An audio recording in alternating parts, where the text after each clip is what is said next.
That don't even sound like a real street. Yeah, but we hitting it. Hey, we gotta go. Money had been tight for weeks. My hours at work got cut. Nia was stuck between jobs, and our rent had gone up out of nowhere. So DoorDashing at night became our new routine, not because we wanted to, but because we didn't have a choice. Nia sat in the passenger seat scrolling through her phone. Her pink velour sweatsuit, long braids, and diamond earrings sparkled every time we passed a streetlight. I kept my hands on the wheel, wearing my usual black t-shirt, jeans, and sneakers, trying not to stress about the bills waiting at home. Then the order popped up. $100 payout, 1 delivery. Nia leaned closer. Babe, that has to be a glitch. Maybe it was, but I hit accept anyway. We grabbed the food, simple pickup, no drama. But the second I tapped start delivery, everything went left. The GPS glitched hard, spinning, rerouting, freezing, and then suddenly locking onto an address I'd never seen. The sky outside was pitch black, emptier than normal. The streets looked familiar and unfamiliar at the same time, like a dream version of the city. Don't feel right, I muttered, but kept driving. The route pulled us deeper into an area that didn't match the map. Buildings looked older, streetlights buzzed weird, but the GPS insisted we were close. Then it told me to turn into a narrow gangway between 2 brick buildings. That's when my gut dropped.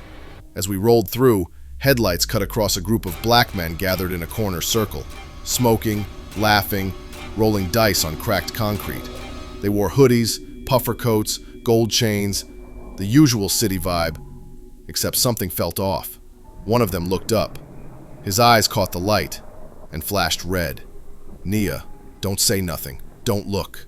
We kept rolling, trying to pass like we belonged there. But the second the car fully passed them, everything went silent. No talking, no laughing, just eyes on us. Then one dude broke from the group and started walking, then jogging, then he blurred. The man raced toward us at impossible speed, feet barely touching the ground. Before I could react, he slammed his hand against the back door. Bam! The whole car shook sideways. I saw a red, glowing handprint burn into the metal. What the? I floored it. Tires screeched, and we blasted out of the gangway, straight back into regular city lights like nothing happened. My heart was pounding when my phone buzzed. DoorDash support. We apologize for the confusion. That delivery was not meant for you. It was meant for a specific dasher cleared for that region. Cleared for what region? I yelled. Another message. For your troubles, we have added $10,000 to your account. Then the last one. Since you have already crossed the veil, DoorDash would like to offer you a contract to continue deliveries in that area. If safety prevents completion of a delivery, you will receive 50% pay. I looked over at Nia. She wasn't breathing. Neither was I. All I could think was, we didn't just ride into the wrong neighborhood. We drove into something else entirely. After we signed that supernatural DoorDash agreement, $10,000 up front and half pay per safe delivery, things never felt normal again. But rent was due, my hours got cut, and Nia was between jobs. We needed the money. So we went back. The moment we slipped through that veil, the air changed. The sky was gray and foggy, heavy like a storm cloud sitting on top of the whole dimension. The streets looked familiar, but wrong at the same time. Like everything had been remodeled by something that didn't understand humans. Our GPS took us down a quiet block until one house practically pulled our eyes toward it. A huge Victorian mansion behind a large black gate. Dark wood, wide porch, and shadows layered on shadows. The closer we got, the quieter everything became. Then our headlights washed over the yard, and we saw them. 7 kids standing in a perfect straight line in the grass. Different ages, not blinking, not breathing wrong, all facing our car. But the strangest part? 2 of them were doing double dutch with glowing blue jump ropes. The ropes moved like neon electricity, bending, floating, twisting at impossible speeds. They weren't holding them. The ropes were spinning themselves. Nia whispered, "Tay, this ain't normal." Before I could answer, The kids all turned toward us at the exact same moment. Then they said together, bright and excited, "Pizza Man!"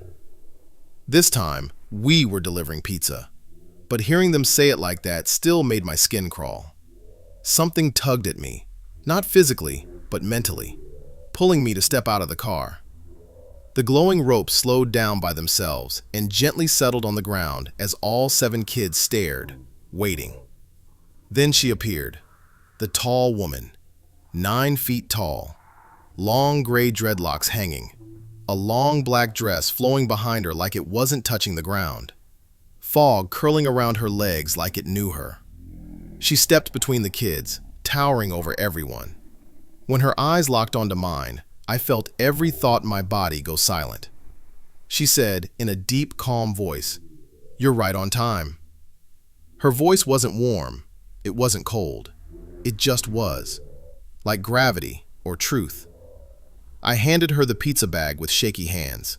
The second she grasped it, the blue jump ropes lifted again, glowing brighter, swirling in the air like they'd been waiting for that moment. I rushed back inside the car. The door shut. Then my phone spoke in that normal, everyday GPS voice. "Delivery complete." We pulled off slowly, fog swallowing the mansion behind us. That's when I realized we hadn't just taken a job. We had stepped into a world with rules we didn't understand. Pizza Man! You sure this is the right place? That's what it says. You're right on time. Here. Delivery complete! Delivery complete! The next time we crossed over, everything felt different. The sky wasn't dark, foggy, or eerie this time. It was bright blue, the sun shining like it had been hand-polished. Everything glowed slightly, giving the whole world a perfect, supernatural filter. Nia leaned forward, staring out the windshield. "Tay, why does it look like morning and heaven mixed with the hood?" She wasn't wrong. We pulled up to a gated community with golden doors, shining like trophies in the sunlight. The neighborhood was spotless, the type of place where you'd expect quiet families, except the vibes were still hood adjacent. A high-class ghetto. Money, magic, and street energy all living together. 2 candy-painted cars sat in the driveway, one cherry red, one electric teal, gleaming like they'd been dipped in liquid chrome. That's when we saw the Cane Corso. Massive, jet black, muscles on top of muscles. And it was barking violently, loud enough to shake something deep in my chest. Even with the windows up, the barking sounded like it came from inside the car. "Nia, Tay, that dog is angry like we owe him money." I started to laugh. Then the barking changed. It stretched, distorted, like the dog was barking in 2 different octaves at once. The Cane Corso's body started shifting, bones pushing outward, muscles rolling under its skin, back legs stretching, torso widening. It rose up onto 2 legs, taller, broader, and wrong. A half-dog, half-man thing snarling like it hated us personally. "Nia, Tay, that is not a normal dog!" Before I could react, the creature crouched low and leaped over the golden gate like it was nothing. It landed silently, then burst into a sprint, charging straight at us, barking violently the entire time. No hesitation, no warning, just a full supernatural chase. I slammed the car into reverse so fast the seatbelt punched me in the neck. The tires, smoke rising off the pavement. Nia was gripping the dashboard like it was her last prayer. "Tay, drive, now!" I didn't look back. The creature thundered after us, each step louder, faster, closer, its violent barking echoing off the houses until it sounded like the whole neighborhood was growling. We whipped around the corner, speeding toward the exit. Only when we cleared the gates did the barking fade behind us, like something invisible pushed it back.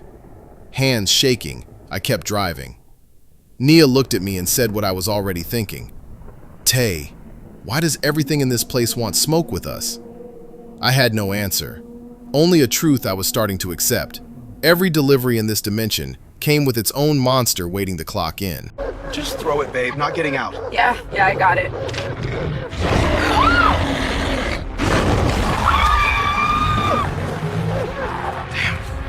Still back there. It's watching. This place place looks weird. The second we crossed the veil again, the world shifted from quiet to unreal. A massive blue moon hung above us, glowing like a spotlight. Purple clouds swirled slow across the sky like giant bruises. Nia whispered, "Tay, this place look alive." The GPS led us to a tall apartment building outlined with faint neon purple glow. Shadows moved like they had weight. As we walked the hallway, we heard arguing inside one of the units. Loud, messy, and not supernatural in the topic. Just supernatural in the way they expressed it. A woman yelling, "You always got something to say!" Then a sudden blast. A laser beam shot under the door, burning a black streak across the floor. A man snapped back. "That's why I be teleporting out the room. I'm not dealing with this." A loud whoomp followed as he teleported to the other side of the apartment, completely casual. Nia blinked. They arguing like regular people, but with superpowers. I shrugged. This dimension different. I knocked. Instant silence. The door opened, and I froze. Because standing in the doorway was me. Alternate version, same face, same build, but his outfit was straight dimensional. Glowing gold and black tech hoodie. Long locks with metallic beads. Diamond studs. Cosmic pattern joggers. Neon sneakers. Behind him was alternate Nia, with cosmic braids glowing faintly, holographic vest shimmering in the moonlight, boots crackling with static. Alternate Tay looked me over. "Bruh, you look like me if I was trying to be on time for work." Alternate Nia leaned in. "Oh wow, y'all really the basic versions." Our Nia snapped. "Not too much." Alternate Tay took the pizza bag. My phone buzzed immediately. DoorDash alert. Supernatural law breach. Leave the area now. Alternate Nia groaned. "See? Now the overseer gonna be on y'all." Alternate Tay pointed down the hall. "Yeah, go ahead, before somebody important show up." Then the door slammed. Nia stared wide-eyed. "Tay, we just met us." I nodded. And they really got jokes. Just drop the food and let's bounce. I told you stop disappearing on me! Delivery for 3B. Yo. What in the We didn't even make it 3 blocks. Nia was still breathing fast beside me, hands gripping her seatbelt. "Tay, we really just saw us! Like, us!" I opened my mouth to answer, but something flickered across the road.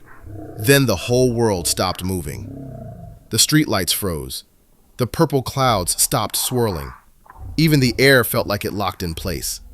The only thing still moving was the blue moon. It brightened, glowed harder, then split open like a giant eye opening across the sky. A figure descended out of it, slow, massive, radiant. By the time he touched the street, he was towering over the car like a building. A giant angelic black man, glowing skin, carved like marble, veins lit with white gold light. His hair was long braids, floating like they were underwater, glowing at the tips. Thick gold chains hung around his neck, heavy medallions shaped like ancient symbols shifting on their own. His eyes were pure radiant light. He looked down at us, voice deep enough to shake the hood of the car. "Tay, Nia, you have violated supernatural law." Nia grabbed my arm tight. "Tay, who is that?" The giant figure took one step forward, and the ground cracked like glass under his foot. "You crossed the veil without permission." Another step. The cracks spread in glowing patterns across the pavement. "You delivered in a world not meant for you." His shadow swallowed our whole car.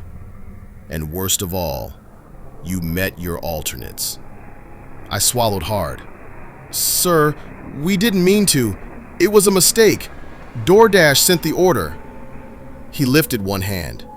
Time rippled. My voice fell silent on its own. His tone softened, but somehow grew heavier.